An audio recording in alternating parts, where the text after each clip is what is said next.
Encounters with Bigfoot. They come in all shapes and sizes, but tonight's special episode features what is known to many residents in the Michigan area as the Lake Dewey Monster, which is widely believed to be another Bigfoot or something more sinister. This episode contains 12 encounters from this area that detail the beast that lurks in the swamps and the wilderness. There are a few examples of stories that claim to have sketches and pictures. If you want to look at this for yourself, simply go to Google and search for the Lake Dewey Monster sketches as well as the lake pictures as stated in the very last story to get a better idea of what these people saw. Now on to the stories. Story 1 occurred on a Friday night in late August, when several people called the sheriff's office claiming to have heard a large explosion. One call came in from the corner store gas station on 5 Mile Road. The other came from a pay phone in the same vicinity. The police were called to the scene. A small glowing fire and billowing smoke were discovered after a brief search. They tracked it down to a remote area on Pre Street, where they discovered an overturned car on fire. The car was completely engulfed in flames when rescuers arrived, but no one was seen inside the fire. The fire was eventually put out, but the car was completely destroyed. While deputies investigated, the area was cordoned off. The car was eventually identified as belonging to a man from South Bend, Indiana, who told police that his brother had borrowed it.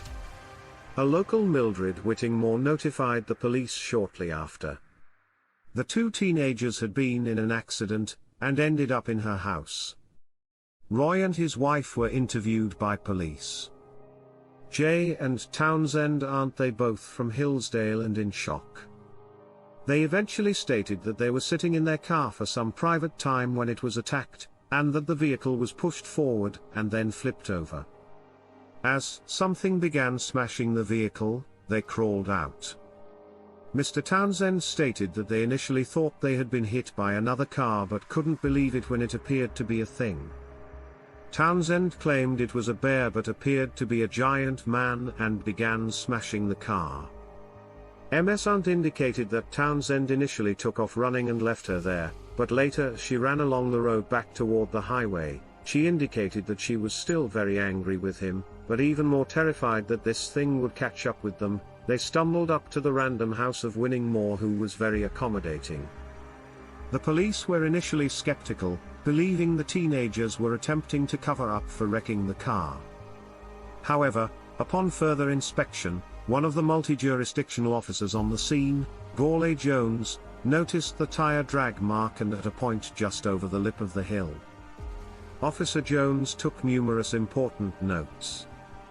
First, the skid marks continued over the hill, indicating that the car's wheels were locked and it was moving at a constant slow speed as it passed through the small knoll. Second, the tread marks were clear and articulated at the pivot point where the car flipped, indicating that it had been lifted rather than flying away. Third, if the car had flipped over due to losing control at high speeds, it would have gone airborne at the top of the hill rather than after descending the slight incline at the time. The other officers mocked Jones. Furthermore, his immediate supervisor dismissed his observation as irrelevant, and that it would make no difference in the outcome of what Towns said, and Arndt did not sustain any significant physical injuries, but their parting was not amicable. Officer Jones stated that the following day in the light of the sun, he searched the area and reported that the brush and grass leading to the woods and lake had been clearly disturbed by something. He also stated that he discovered no footprints, but that the soil is dense with crabgrass or stone to the waterline. Story number 2, on a late September evening in 1962, 4 friends from Chicago were returning to the Twin Lakes cottage their parents had rented for the month. They were returning from Grand Haven, where they had gone to see the opening of a musical fountain. After a 2-hour drive, they found themselves 15 minutes away from Twin Lakes as they traveled along Dewey Lake Street, an unpaved gravel road. As they slowed down through a narrow stretch of gravel road that navigated between the swamp on the eastern stretch of Dewey Lake Road, their headlights suddenly fell on what Randy Times claimed looked like a giant tree growing in the middle of the road, and Terry Jones stopped the car, contemplating what to do. Jones recalled the tree turning around and looking at them. The animal towered over them as they stood in the middle of the road. Then it just walked over to the swamp on the north side of Dewey Lake Road and vanished. Jones remembered that I was worried about getting past that thing, so I didn't stop the girls from screaming until we were almost back to the cottage. But I do remember seeing it just walk into the swamp, and into the dark. Randy Eames remembers I really wanted to go back the next day in the daylight, but I have to admit I was afraid of getting caught up on that road again. If it did appear years later, I returned while we were on vacation. The road had been paved by then, but it made no difference. Even in broad daylight, that place was terrifying. Story 3, on a Sunday night in late September 1962, 5 children were playing in Glenwood, Michigan. They had finished watching their favorite television shows and gathered in search of the legendary lunar moth. Around 9 p.m. they were about to split up and head home in preparation for school the next day when Jamie Shaw took off across Dewey Lake Street in pursuit of what he thought were fireflies. His friend Mark Miller reportedly told him, "Those aren't fireflies at this time of year." Jamie, on the other hand, pursued the embers in the distance into the swamp. For a while, the remaining friends continued to play. Katie Keene's mother eventually began calling to her. It was time to return home. They discovered Jamie had never returned. She remembered, and I asked where Jamie was, but no one knew. He never returned from his firefly hunt. No one panicked at first, but after calling and searching and failing to locate him, Katie informed Mrs. Howie and Mrs. Shaw. Soon after, the small neighborhood came out and, like Harry Woods, began searching the area with flashlights. A resident was about to call the cops.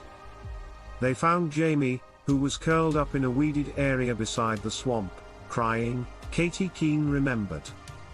"We had no idea what had happened. We assumed he had been attacked by someone or was dying." Jamie later told his parents a story. He claimed he was assaulted by a large hairy man who smacked him in the face and threw him across the street. Jamie Shaw missed 3 days of school. When he returned, he told his classmates about the attack. The school principal later contacted Jamie's father about his back injuries. Mr. Shaw confirmed to the principal that the scratches on his back were caused by the previous Sunday night's incident. Jamie had told them the same story. Ms. Sally, Jamie's teacher, stated that she initially did not believe him. However, after a conversation with Jamie during recess, he was convinced that he had been attacked by something that threw him around. Saley stated, "I'm surprised he wasn't killed, his bruises were horrific." Story 4, on October 31, 1962, Betty Garson took the evening train from Detroit, Michigan to her home in Chicago, Illinois. The train had already been delayed, and as it approached the dog kayak, it slowed to a halt at the remote Dewey Lake Street crossing in Glenwood, Michigan.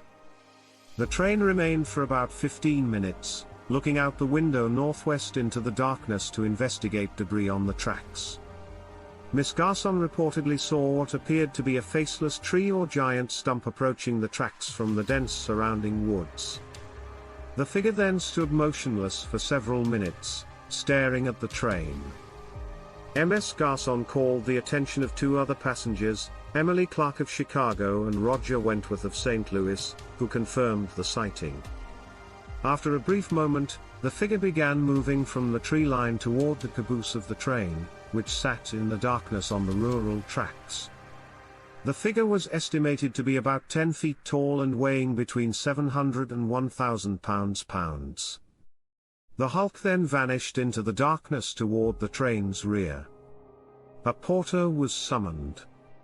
However, the train resumed motion at that point, and a metal impact was heard toward the rear of the train, which was assumed to be the result of a cold start on the rural tracks. The train continued on without incident until it arrived in Chicago. However, upon arrival at Union Station in Chicago, departing passengers were drawn to a significant dent in the train's end car. Miss Garson, along with the two other witnesses, reported their observations to the Chicago Police Department. The rendering of her description as detailed to the CPD sketch artist became known as the Garson train sighting sketch, and it is widely regarded as the best representation of the monster. The sketch was provided as a contingency, while the immediacy of a potential emergency was assessed. After the initial statements were taken, the sketch was completed and the situation was considered. The 1960s were an extremely turbulent time in Chicago, and Miss Garson reported that the CPD didn't take her seriously. They informed her that she would need to file a report with the respective city, county, or state because the incident occurred outside of their jurisdiction and would not warrant federal involvement. They informed her that they were swamped with real-life crimes and did not have time to investigate a joint venture monster sighting in Michigan. The case was never looked into further. Story 5 Fitch Camp was a fun year-end activity for Dog IX school system students. Students would take a break from traditional classes to participate in a more outdoor setting. The Fitch Camp experience was enjoyed by both parents and students because it was a fun way for the kids to participate together, as well as the unique Southwest Michigan geography situated among the sister lakes. After some outdoor races, a group of the kids went to the makeshift archery range to engage in some peaceful activities. Following the exercise, the students were to proceed directly to the mess hall's diner. However, two of the girls, Denise McCormick and Janine Fisher, went to retrieve an arrow that had gone missing. About a half hour later, Denise and Janine arrived late for dinner and sat with their friends Rhonda Burdick and Stacy Ashley. Denise and Janine told their friends at the dinner that while looking for the arrow, they saw a huge stinky hairy man staring at them. They told their friends how big it was and just stared at them. So they spread the word, and by the time they went to bed that night, everyone was laughing at them. Until the cabin where these same girls were staying was attacked. Something started smashing the side of the cabin, according to Stacy Ashley. Rhonda Burdock added, "I thought it was going to smash the wall, we were all screaming, and Janine was thrown out of bed." The camp counselor was not present and was later suspected of smashing the side of the cabin in an attempt to frighten the girls. But the next morning, after washing away what she thought were bogus footprints in the mud leading up to the cabin's side, Susan Howell expressed surprise when she noticed cracks along the foundation of the cabin's side. "I immediately regretted washing away the footprints." She took Polaroid photos of the cabin but was told by another camp director that they were useless. However, even after 50 years, all of the girls involved in the incident continue to believe the sighting and attack story. 6 Errol and Sally Cunningham had been married for 32 years. In Dog Eck, Michigan, they owned a cottage on Cable Lake and Sister Lakes. They had fun at their cottage. However, by the late 1950s, development had accelerated in the area. The couple was pleased with the development because it seemed to fit in with the natural beauty of the lake area. They had driven up to their cottage on an early Friday evening in mid-July and settled in for a week's stay. Ms. Cunningham had walked out to her backyard overlooking the lake to enjoy the early evening light when she noticed something on the far shore of Cable Lake. Her husband emerged and took a seat beside her. They allegedly saw an animal on the far shore. Errol Cunningham made a remark. "Look at how Sally Cunningham and her husband stared at the thing. We were captivated, mesmerized. We didn't know what it was wildlife, but we couldn't tell what it was because of the distance and the weeds," said Sally Cunningham. It then stood up. She remembered. "I don't know what it was," she continued, as the thing stared at us. "I'm not sure what was scarier, seeing that huge animal stand like a man, or the fact that the things seemed to be staring at us." According to Cheryl Cunningham of the Chicago Sun-Times, "I think we were just curious until it took a step into the lake toward us. Then it began to walk into the lake toward us. I became terrified and took Sally inside." Mr. Cunningham recalled that they began to discuss what they had seen and what they should do about it inside the house. Errol told his wife he didn't want to call the sheriff about something they thought they saw and instead blamed it on local teenagers. Sally and Errol then went to have drinks on their back porch to relax, but it went horribly wrong when instead of watching a sunset, they noticed bubbles trailing toward their beach below.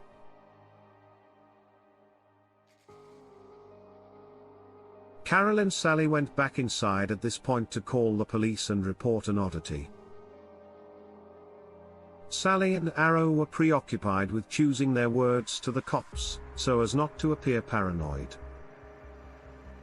However, as the sun began to set on the lake, Arrow remembered Sally's exclamation, "I knew something was terribly wrong." She was looking out the beach window when I dropped the phone and ran over to see it, a large, long-armed creature standing on our beach. It was dripping wet and looking up at our house. Sally Cunningham stated years later, "We ran for the car, Errol backed out, and that thing was already standing behind us. Errol drove away, but there was a problem with the car. There was a loud bang and a scrape, but we continued driving." Sally later claimed that when we arrived in Lockport, the bumper was completely gone. That was some sort of supernatural being. They sold their cottage and never came back. Neighbors initially called in to report loud noises, but the Cunninghams refused to discuss the matter. Only after the Cunninghams retired to Florida in 1972 did they reveal the reason for their departure from Southwest Michigan to a former neighbor who still owns property there. Sheldon Stein, who was conducting research on a vacation home circular for Chicago residents, confirmed this. R.J. Lutz created this illustration for his friend Harold Underhill. This is a picture of the animal that Lutz encountered while fishing for perch in the pre-dawn darkness on June 22, 1963 on the south end of Dewey Lake. He slid up closer to it, thinking it might be the head of a large snapping turtle.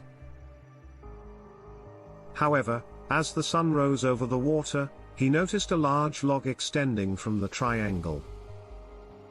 He slid closer and became intrigued when he noticed the log was a shaggy red. He remarked that he had no idea how a cedar tree ended up in the water and extended his oar to roll the log over.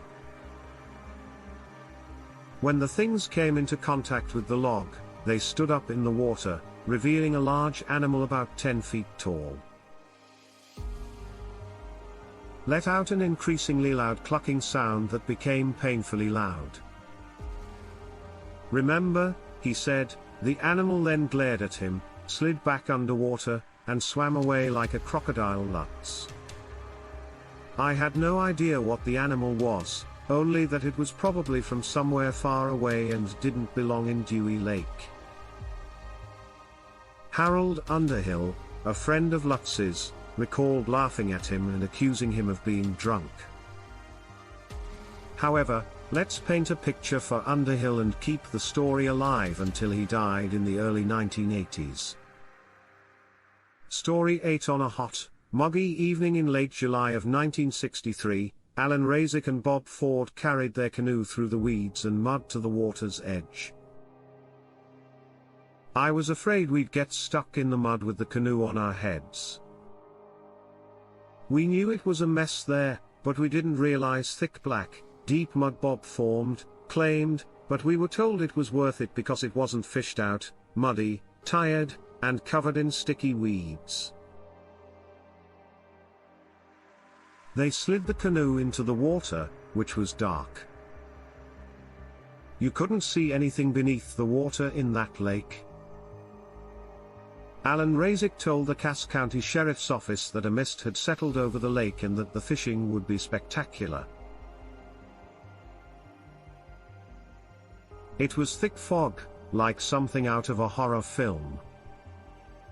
Ford recalled that even the flashlight would choke him out. We'd only been on the water for a few moments when the water splashed, forcing us to sit because we couldn't see anything. The boat then began to rock, followed by another louder splash. Then we heard a sucking sound followed by a loud roar, as if from an angry animal. We sat there quiet, Razik said, trying to figure out what the hell was going on and what to do. Then we heard something breathing like a bull, which was confirmed, and we could see something over by the sound, and I could make out a large black shape. We begin paddling furiously. And Razik allegedly pulled the canoe out before running back through the weeds to Moore's truck. They hurriedly loaded the canoe, failing to secure it properly, less than a mile away. The two had to stop and clean up the canoe that had become loose and smashed in the road. Jim Casey had passed them on his way home and commented, "It's strange because I just saw this mess in the road." Then I talked to them, and it was strange. Casey mentioned a couple of tough old birds talking about this thing in Mud Lake. It did make me think twice about driving my Mud Lake. Years later, Razor told his daughter that the incident on Mud Lake was the strangest thing that had ever happened to him and advised her to avoid those lakes.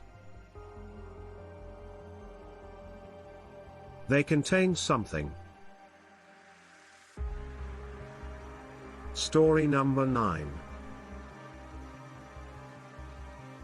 Only 1 month had passed since the canoe was destroyed on a road in Twin Lakes and a monster was reported on Mud Lake when another canoe was discovered destroyed. This one is on the bottom of shallow water on Picture Lake's south side. But this time, the owner has gone missing. Stan Red Roberts was staying with Philip and his son Roger McPhee, 2 of his friends. While Reed was in town from California, the McPhees drove down from Lansing.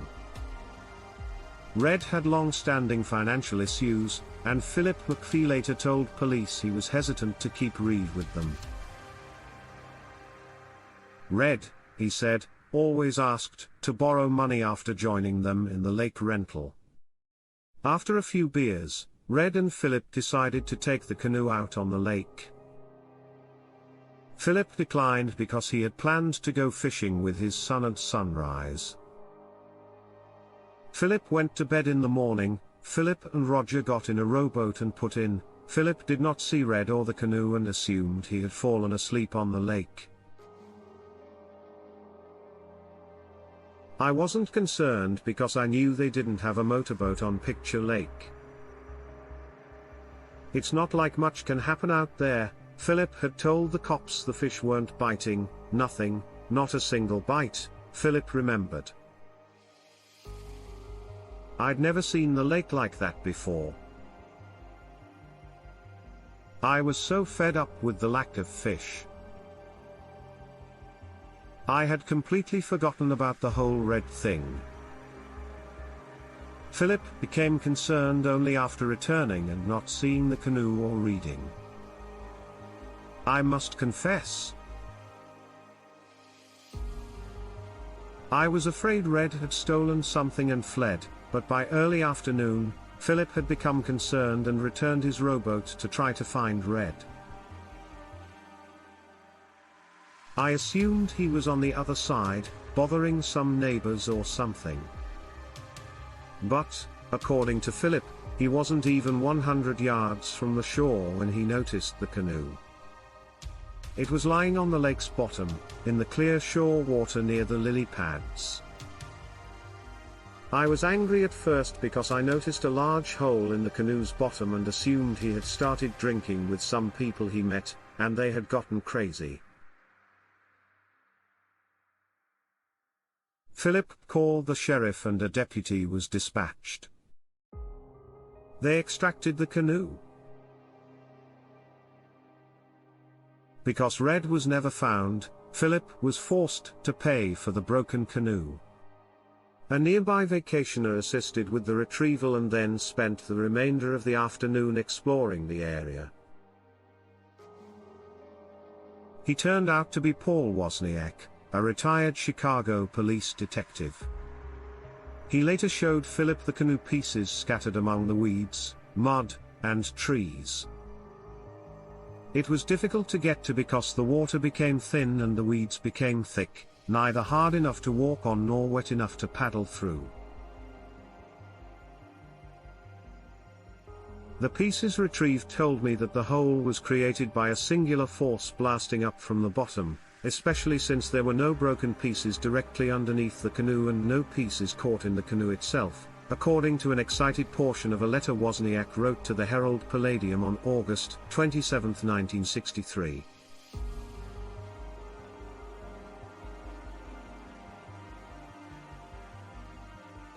So there's no other explanation for what happened. Philip never heard from Red again. Story 10. Danny Peterson and Leon Brosnan both enjoyed fishing. They had heard that there was great fishing on Gear Lake, but there was no public access to the lake. Nonetheless, they were able to obtain permission to pass the boat on early Wednesday afternoon after school, and Leon and Danny were excited to use their new head-on lures. Leon was laughing at me for using a steel leader on my lure, but I explained that I didn't want to lose it, and he said, "That's only for sharks." Danny stated this. Leon Brosnan stated that they were using a heavy test line, which was far too heavy for inland lake fishing, but we had always fantasized about landing a 25-pound bass. So it was an amusing thought. I had no idea it was going to be so light. What happened still amazes me. I couldn't believe what I saw, and what Leon saw, was that Danny had tossed his line with the steel leader toward the quiet lake's northern edge. The red and white bobber sat motionless on the calm water. We were getting a little disappointed, I recall.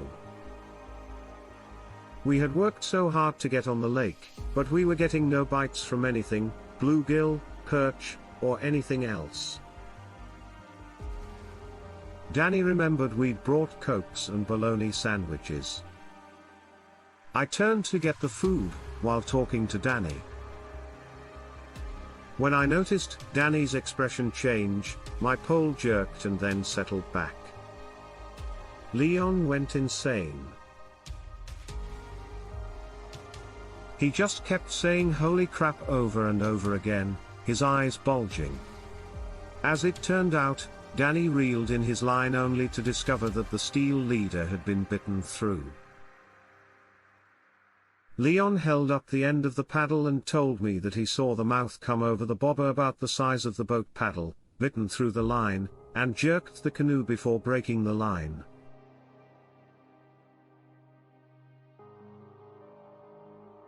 It was a huge mouth that came over the top of the barber, covered in hair, and I swear I saw eyes before it went back under. Leon later confessed to a D representative of the NR. Then comes the D.N.R. guy later informed us that it was most likely a garfish. Leon stated, "I've been fishing my entire life. I've seen garfish before. That wasn't a garfish. I wish I had been there to see it, but I couldn't get over how it bit through that leader, Danny Peterson later said. It had to have razor teeth or vice jaws. Elmer Pollennick worked for National Motors Auto Specialties for more than 20 years before retiring. In 1963, he began to spend more time in the woods surrounding his home off Griffin's Road in Casa Police. It came as no surprise to neighbors when they saw him walking through the woods with his green backpack on, but it was shocking. A short time later, when Elmer stopped people from walking toward Dorgaya Creek, he told the Smith family they needed to call the sheriff. The sheriff was called, and deputies arrived to investigate the reported body discovery. The bones, which indicated multiple deer carcasses, were removed by police. Elmer Pollennick, on the other hand, told the police and witnesses that he walked upon a large red-haired animal weighing as much as a truck as it left the pile of carry-on. Elmer stated that the animal barked at him before walking west into the creek. Helen Smith, who spoke with Elmer, stated that she believed what he told them. That kind of reaction is impossible to fake. Elmer was a tough guy, shaking and sweating as he walked up the path.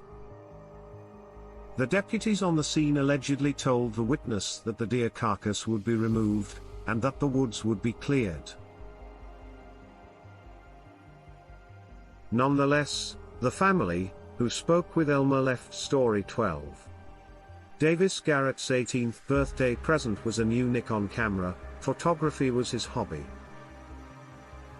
He had his own private darkroom at home. On Halloween, he was the photographer for all school events and the yearbook.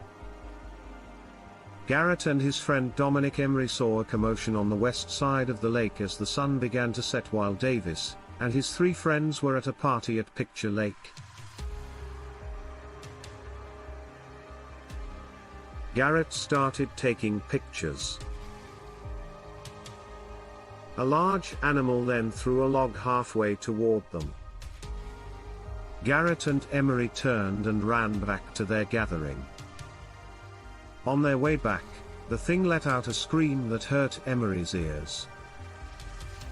When they arrived back at the gathering, everyone was quiet because they had heard the noise. Emery stated that a group of us took flashlights and went over there, but were terrified. The party is over. Garrett stated this. Garrett developed the photos, which appear to show a large ape-like creature, about 10 feet tall, strolling along the swampy water line. It has since earned the moniker Picture Lake. Thank you for your time. If you enjoy my content, please leave a like, comment, and don't forget to subscribe.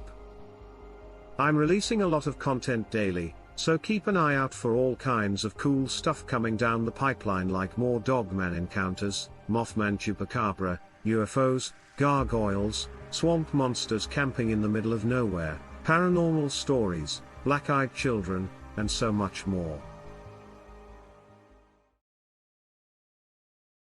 Get ready because this is going to terrify you.